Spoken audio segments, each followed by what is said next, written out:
네, 오늘자 이슈 메이커 시간이고요. 시장의 핫 이슈들 챙겨드리겠습니다. 오늘은 김영철 해설위원과 함께합니다. 위원님 어서 오십시오. 네, 안녕하세요. 네, 어제 시장 참 무거웠습니다. 외국인의 매도세도 영향을 받아서 1935선까지 좀 밀려난 모습이었는데 뭐 사저 시대라는 얘기가 나오더라고요. 어떤 상황입니까? 일단은 이제 과거부터 좀 주식 투자를 하신 분들 같은 경우에 이제 1980년도, 86년도에 이제 삼저 시대라는 이야기를 좀 많이 들었을 거고, 증시에서 가끔 뭐 작년부터 이런 분석들이 좀 나왔었는데, 일단 뭐 삼저 시대 같은 경우에 1986년부터 89년도까지 이제 저유가, 저환율 이런 부분들과 같이 맞물리면서 저금리까지 해서 이제 뭐 시장에 이제 뭐 여러 가지 이제 비용들이 이제 좀 줄어들고 성장이 좀 늘어나면서 코스피나 아니면 경기 자체가 이제 뭐 증가를 하는 그런 흐름들을 좀 보여줬던 것이 이제 삼저 시대라고 이제 좀 볼 수가 있겠고요.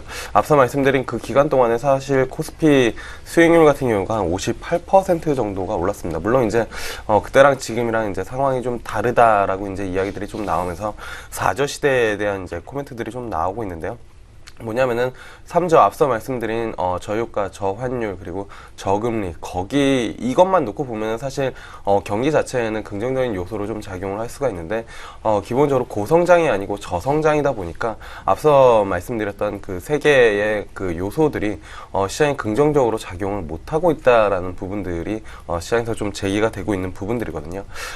전반적으로 글로벌 경기 자체가 이렇게 뭐 강하게 상승세로 돌아나고 있지 못하는 그런 상황에서 여러 가지 이제 외부적인 요인 부분들은 좀 뭐 우호적으로 과거 사례를 빗대 보면 우호적으로 좀 작용을 하고 있지만 가장 큰 문제는 저성장이다. 요 부분들이 이제 가장 시장을 좀 짓누르는 부분들이 아닌가 이렇게 좀 볼 수가 있겠고, 사실 뭐 코스닥 시장도 같이 이야기를 하면 최근 코스닥 시장에서 종목들 강한 종목들을 보면은 성장성이 부각이 되어 있는 그런 종목들이거든요. 그러다 보니까 오히려 저성장 시대에 고성장하는 기업들의 더 높은 밸류에이션을 주고 있는 그런 형국이다 이렇게 좀 볼 수가 있겠고, 국내 증시 이야기들을 좀 보면은 상대적으로 다른 그러니까 여타 뭐 해외 이제 뭐 선진 증시 대비해서도 매력도가 좀 낮고, 이머징 국가 내에서도 사실 뭐 중국 대비해서 국내 증시의 그 매력도가 좀 낮다 보니까 아무래도 이렇게 뭐 강한 상승세로 돌아서기보다는 계속 박스권에 갇혀있는 그런 흐름들을 좀 보여주지 않나 이렇게 좀 볼 수가 있겠습니다. 네, 그러니까 현재가 사저 시대라는 거죠. 예전 삼저 시대는 뭐 저유가, 저환율, 저금리인데 최근 저성장까지 맞물리면서 이런 얘기가 나오고 있는 거고요. 국내 시장 매력도가 감소하고 있다라는 얘기였습니다. 자, 어제 사실 시장이 굉장히 둔화가 됐었는데 경기 민간 업종을 중심으로 탄력이 낮았습니다. 유가주인 정유화학주에 또 큰 폭의 좀 하락세가 있었는데 환율도 중요한 상황이거든요. 네. 투자의 방향성 굉장히 중요해 보입니다. 어떻게 좀 세워봐야 될까요? 일단은 뭐 시장을 계속 이제 뭐 짓누르거나 아니면 시장에서 가장 중요한 요소 두 가지가 이제 환율이랑 유가라고 좀 볼 수가 있겠는데, 요거 관련해가지고 사실 뭐 투자 아이디어를 한번 생각을 해보면 어떨까라고 해서 이제 좀 말씀을 드리겠는데, 보통 이제 시장에서 유가가 오르면은 정유화학주에 대한 이제 뭐 매기가 좀 쏠리면서 종목들이 좀 반등을 하고, 유가가 이제 내려가면은 아무래도 항공 운송주 이쪽으로 이제 좀 매기가 쏠리는 그런 흐름들인데, 전반적으로 유가 같은 레벨이 $50를 기준으로 뭐 전일 같은 경우도 이제 하락을 하는 흐름들을 좀 보여주지만, $50를 기준으로 위쪽으로 10% 아래쪽으로 한 10% 그러니까 한 배럴당 $5 정도의 박스권을 보여줄 것으로 좀 생각을 하고 있거든요. 그러니까 추세적으로 상승으로 강하게 올라가기보다는 저는 개인적으로는 박스권을 만들다가 한 번 더 하방 슈팅이 나오고 나서 그 다음에 뭐 반등이 나와도 반등이 나올 것이다 이렇게 좀 보고 있어서,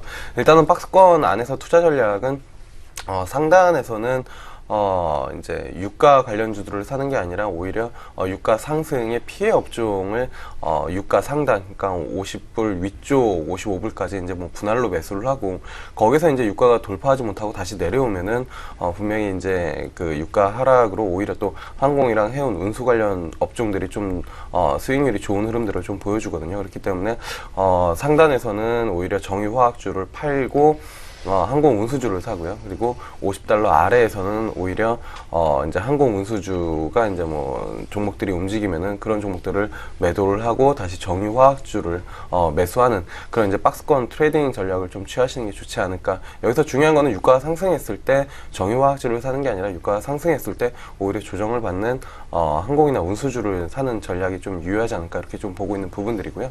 환율도 마찬가지입니다. 환율도 1,100원을 기준으로 위쪽으로 올라가게 되면은 기본적으로 이제 수출주에 대한 긍정적인 심리가 작용을 하면서 종목들이 상승을 하는 그런 흐름들을 좀 보여주는데, 상단에서는 오히려 이런 수출주를 매도를 하고 반등을 하는 수출주를 매도를 하고 오히려 이제 내수 업종, 그 중에서는 음식료 업종을 좀 관심을 가지시는 게 좋지 않을까 이렇게 좀 보고 있고요. 반대적으로 환율이 1,100원 아랫대로 내려오면은 상대적으로 음식료 업종 내수주들이 좀 강할 텐데, 그때 이제 차익 실현을 하고 오히려 이제 좀 조정을 받는 수출주를 매수를 하는, 그래서 이제 뭐 두 가지 키 팩터, 그러니까 유가랑 환율을 가지고 박스권을 설정해 놓은 다음에 거기에서 이제 종목별로 섹터별로 대응하는 투자 전략이 뭐 당분간은 좀 유효하지 않을까 뭐 이렇게 좀 보고 있는 부분들입니다. 네, 유가와 환율의 방향성 잘 살피셔야 되고요. 현재 NC소프트의 실적이 발표가 됐습니다.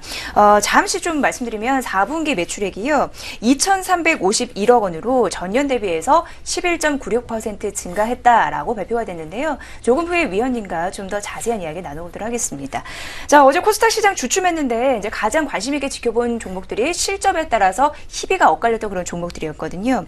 가장 이제 대표적인 게 뭐 컴투스, 개인빌, 메디톡스 될 수 있을 것 같습니다. 자세히 좀 분석해드리겠습니다. 일단 뭐 메디톡스 같은 경우에 사실 이제 뭐 월요일날 발표가 돼서 이제 뭐 시장에서 많이 이슈가 됐는데, 일단은 시장 기대치가 워낙 좀 높았었던 부분들, 그게 이제 좀 주가 차익 실현이 좀 나온 부분들이 아닌가 이렇게 좀 볼 수가 있겠고, 그리고 이제 게임빌이랑 컴투스 같은 경우에는 사실 실적 자체로만 놓고 보면은 상당히 큰 폭의 실적 개선세를 좀 보여줬습니다. 그러니까 4분기 영업이익 자체가 전년 동기 대비 한 7,400% 정도 이제 증가하는 흐름들을 좀 보여줬는데, 시장 예상치를 이제 하회를 한 흐름, 영업이익 기준으로 시장 예상치는 한 420억 정도를 예상을 했는데 360억 정도가 이제 나왔기 때문에 사실 시장 예상치보다는 하회를 해서 주가가 좀 조정을 받았음에도 불구하고 빠르게 조금 뭐 매수세가 좀 밑에서 들어오는 그런 흐름들을 좀 보여줬다라고 좀 보시면 좋을 것 같고, 게임빌 같은 경우에는 이제 뭐 영업이익이 전년 동기 대비 한 5% 정도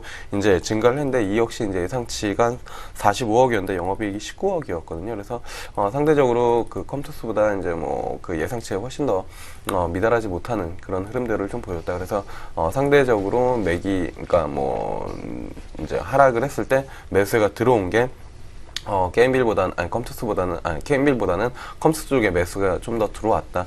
전반적으로 이렇게 매수가 들어온 거는 아무래도 이제 올해 라인업에 대한 기대감을 또다시 이제 반영을 하고 있는 그런 부분들이 아닌가 이렇게 좀 볼 수가 있겠거든요. 그렇기 때문에 기대감은 유효하지만 추가적으로 전고점을 강하게 돌파하기까지는 좀 시간이 걸릴 가능성이 좀 높다. 그렇기 때문에 뭐 트레이딩 관점으로 대응을 하시는 게 좋지 않을까 이렇게 좀 보고 있고, 그리고 어제 이제 뭐 매수가 들어온 거는 이 앞전 월요일날 이제 큰 폭의 주가 하락을 선 반영을 했기 때문에 반발 매수로 좀 들어와 있지 않나. 그래서 뭐 변동성이 확대될 가능성이 좀 높고, 오히려 하단 한 14만 5천 원까지 내려올지는 잘 모르겠으나 그 정도면 PER 기준으로 한 15배 정도 되는 거거든요.